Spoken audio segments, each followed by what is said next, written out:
working on the sculptural chandelier, so I don't know if you can see the shape.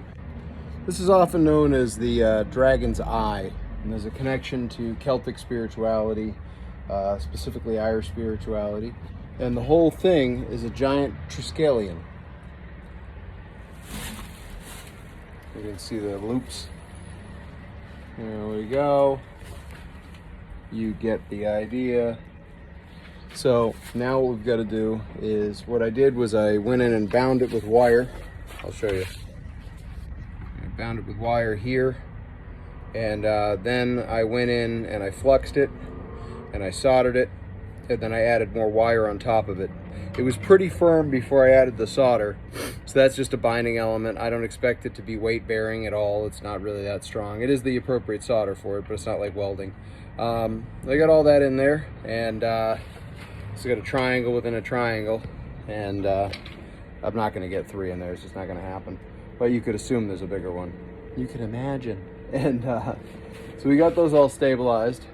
Now what we have to do is we got to bring this inside, and we got to look as to where we're going to be putting anchors in the ceiling to attach wire to lift it up. We're going to need a center lift, and then probably like in the corners there, and then at the ends you're probably going to need it because the ends are going to be weight bearing to some extent, like a small lantern, not a lot. We're going to then go in and put organics on top of this stuff. So there's metal, but really the shape's going to be mostly organic. The metal is just there as a guide. If you see some of it, that's fine, but you know, to start, that's about an hour and a half in that, so not a big deal. I took my time with it. So I'm going to zoom into this. You can see it on the floor. And if you can imagine, above each spot, we're going to use a plumb and figure out where the lights are supposed to hang directly, because that's the main stabilization. And then the stabilizers go to the ends here, directly to the light, so they're not really bearing weight. The light itself is hung off of the hook, and it's just additionally supportive. We can run a wire back, one wire back to the anchor, and that would support the middle. Then the middle needs an anchor directly above, and then we could wire to that middle anchor if we need to. Now it's just a matter of securing things in place, getting the anchors in the ceiling. I'm using a steel butterfly anchor. They have a 100-pound rating. They have 4 of them, so it's quite a bit of ability to hold weight. And then we assembled the chandelier decor in place. Every layer is secured with either wire or wired raffia, different color wires, some tape, mostly wire, and it's very sturdy. It is, it's not heavy. It looks more bulky. Start with one of these, and my only kind of caveat is that I don't know if we're going to leave the whole garland intact, or if it makes sense to.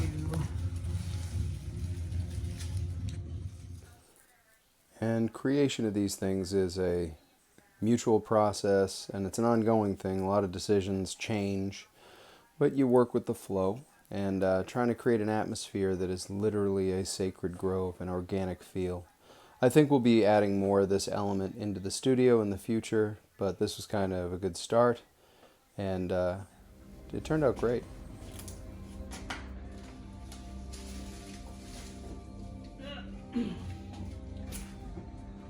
I love the shadow, although that's not going to cast the same way when we get those lights out. What do you? No, just the triskelion over there. Oh, yeah. What you're trying to do is you're trying to create a dynamic environment. It's like being inside of a diorama. And a lot of the aesthetic feels kind of like, you know, Halloween, the woods, the druids. You know, our thing.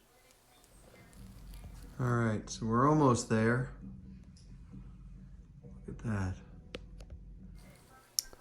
that. And now everything is stable and ready to go. And the accoutrements and final lights are on, and here we go. So, I don't know if you guys can see this from outside. It's just gotten finished up. Here we are looking through the curtain at Yaron Nifa, sacredgrovetattoo.com. What we're looking at through this curtain is the chandelier. Just finished. And here we go. Ta-da. There it is. It is a Triskelion.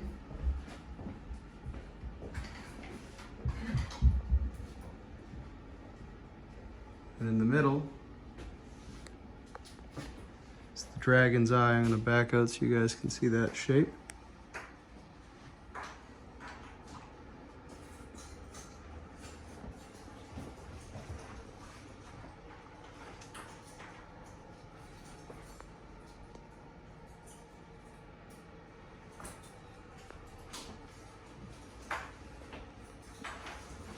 This is what is going to sit over you while you get tattooed here. And above there are candles.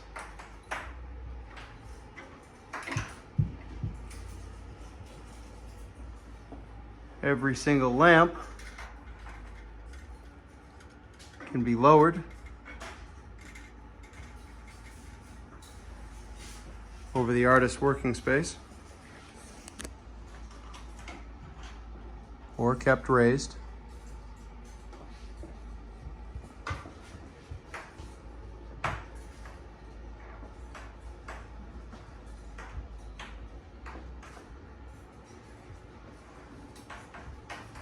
This was Teresa and I over several days. A lot of hard work. We needed one orange, sun rising in the east. That's where this lamp is. Very jack-o'-lantern-esque, I've been told.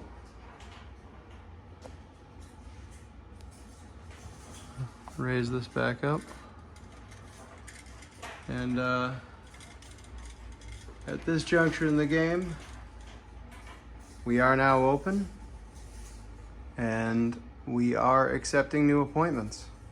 So, if you'd like to get tattooed in this space here, let us know.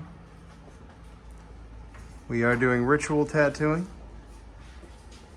as well as traditional tattooing. And spiritual tattooing is discussion that has a lot to do with your own perceptions. So don't just assume. Contact us and we can talk about it.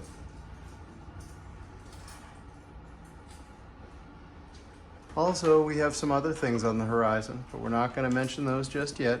This is really just the beginning. I want you to come here and dream with us. Decorate your body, adorn your temple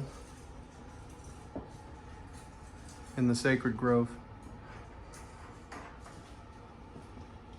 And until such time that we get to have you in our space and enjoy this wonderful energy, we wish you well.